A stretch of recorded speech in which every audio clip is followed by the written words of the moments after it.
మీకు air craft go around అంటే ఏంటో తెలుసా? జనరల్గా ఎయిర్ క్రాఫ్ట్ రన్వే మీద టచ్ డౌన్ అయ్యేటప్పుడు ఏదైనా వేరే ఎయిర్ క్రాఫ్ట్ ఏదైనా అడ్డొచ్చినా, లేదంటే ఆన్ టైంలో ముందున్న ఎయిర్ క్రాఫ్ట్ టేక్ ఆఫ్ అవ్వకపోయినా, లేదంటే పైలట్కి కాన్ఫిడెన్స్ లేకపోయినా ఏం చేస్తారంటే మళ్ళీ చాలా ఫోర్స్ యూస్ చేసి ఎయిర్ క్రాఫ్ట్ని మళ్ళీ లిఫ్ట్ చేస్తారు. దాన్ని గో అరౌండ్ అంటారు. మళ్ళీ పైలట్ ఇంకొక రౌండ్ వేసి మళ్ళీ ల్యాండ్ అవుతాడు అన్నమాట.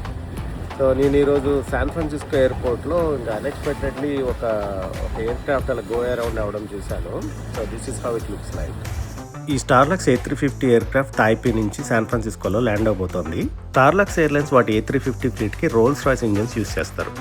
ఇంకో ఫ్యూ సెకండ్స్లో టచ్ డౌన్ అవుతుంది అనగా మరి ఏమైందో తెలియదు, పైలట్స్ గో అరౌండ్ ఇనిషియేట్ చేశారు. తిరిగి హమ్మయ్య డెస్టినేషన్కి వచ్చేసాము, కొంచెం రెస్ట్ తీసుకుందామని ఈ రోల్స్ రాయ్స్ ఇంజిన్స్ అనుకునే లోపే పైలట్స్ మళ్ళీ వాటికి ఫ్యూయల్ బర్న్ చేసి పని పెట్టారు. ఈ గో అరౌండ్ అనేది it's one of the common thing to happen. Sunset టైంలో ఇలా చూడడం చాలా బ్యూటిఫుల్ అనిపించింది.